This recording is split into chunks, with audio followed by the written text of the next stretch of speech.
Our story today takes us to the Veterans Administration, the large facility we're all familiar with in Brentwood. The issue? Biomedical nuclear waste that was buried here more than 50 years ago. Hypodermic needles, and even the cremated remains of radioactive lab animals. How dangerous is it? That's the question Anna Cuevas set out to answer. Barrington Park is one of the best places in Brentwood for dogs to run free. Hi. It's nice and peaceful above ground, but there are questions about what's buried deep under the grass and mulch. For 20 years, this area was used as a dumping ground for radioactive waste. There were experiments on animals, humans, and I looked at what they did, and that way I could find out for sure what it was that went into this dump.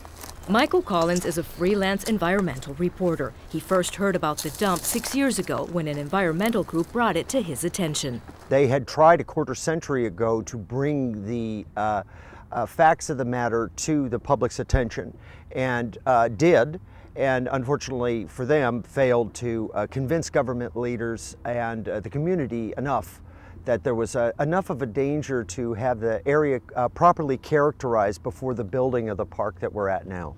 So Collins decided to look into it. He found that from 1948 to 1968, the Department of Veterans Affairs, together with UCLA, conducted radiation experiments on animals and humans. That if you were going to do experiments like that were somewhat reckless, you might be a little reckless in your disposal of the wastes. And indeed here, I was able to discover that wastes were dumped in unlined trenches. Different types of radioactive waste that shouldn't be mixed together were mixed together. The waste included hypodermic needles and the remains from cremated lab animals that had been radiated. Collins began a series of newspaper articles and posted most of the information on his website, EnviroReporter.com. What we at EnviroReporter.com brought to the table was full evidence of what's here, maps of what's here, photographs of what's here, and in conjunction with LA City Beat, we were able to push this story along so the community would have to face that there's a nuclear dump in Brentwood. The dump straddles 3 locations: the Veterans Affairs, or VA, the dog park, and a private school called Brentwood School. It, together with the park, leased the land from the VA. But to Collins' surprise, the community wasn't receptive to his revelations. I can only speculate as to why.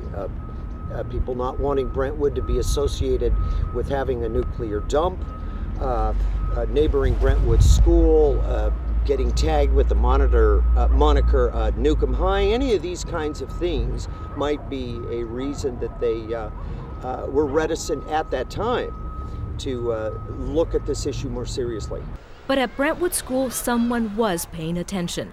The school is exclusive and private. It has only 1,000 students in grades K through 12. Governor Schwarzenegger's children go there. In May 2006, the school's director, Michael PRATT, was given one of Collins' articles.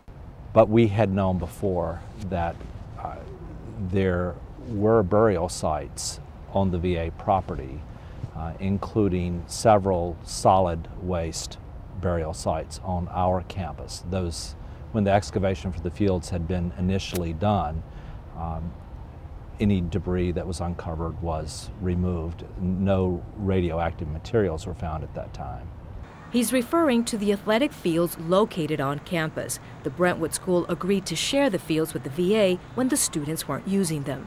We were aware that there had been radioactive medical waste materials buried on VA property, but not on the property that we share. We had been assured that no radioactive materials had ever been buried on the property that we share with the VA. Nevertheless, last year the school decided to conduct its own test.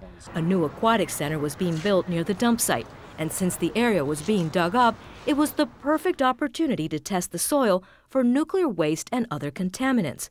Those tests came back clean. It demonstrated that no radioactive materials had ever been buried anywhere on the lands that we share with the Veterans Administration. But Collins isn't so sure. He says based on historic maps, the school tested in the wrong areas. When you take one surface sample per acre, randomly chosen, when you bore in places that have nothing to do with where we think the radioactive contamination is, and the reason you do it is because you're building a pool and the land is open and easy to bore into. That's not sound science. But that's not the only testing that's been done. So it's this entire area, if you will, that is the area being questioned. Ralph Tillman is with the VA, the government department that owns the land. The VA did its own test of the area in 2005.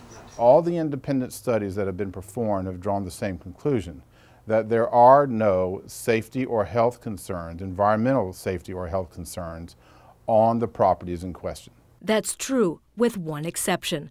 The first draft of the VA study did say they found traces of radioactive medical waste under the school's athletic fields. But Tillman says that was a preliminary report that contained inaccurate information and should never have been released. There was a draft report which was not finalized, had not been reviewed nor edited, and that was posted on an elected official's website. That had misinformation. And what we've been doing ever since is trying to put out the correct information. So as part of that effort, the VA conducted yet another round of testing. Phase 1 of the testing took place a year ago, last December, taking a look at the more than 2 decades of Cold War dumping that took place on this site. What that study found was that there were traces of contaminants surrounding the site and recommended that some additional testing take place. So $1 million has been set aside for testing to begin in the spring.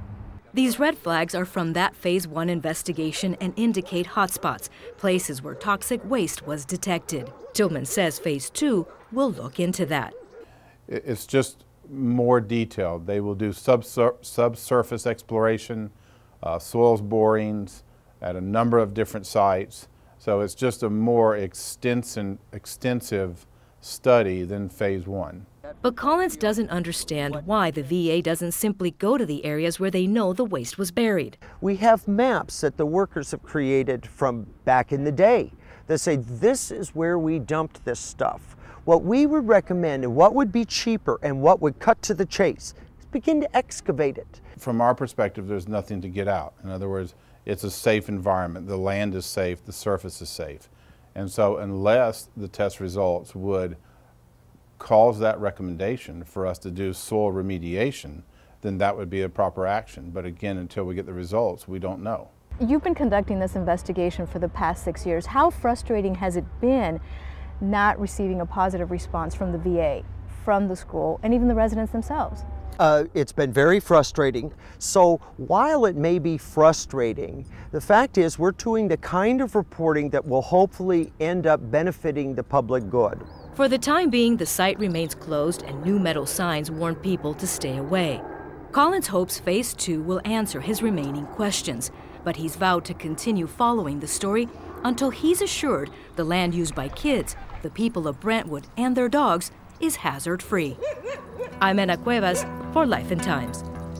So how do you think this waste should be handled? You can post your comments. Just go to kcet.org/lifeandtimes/blog.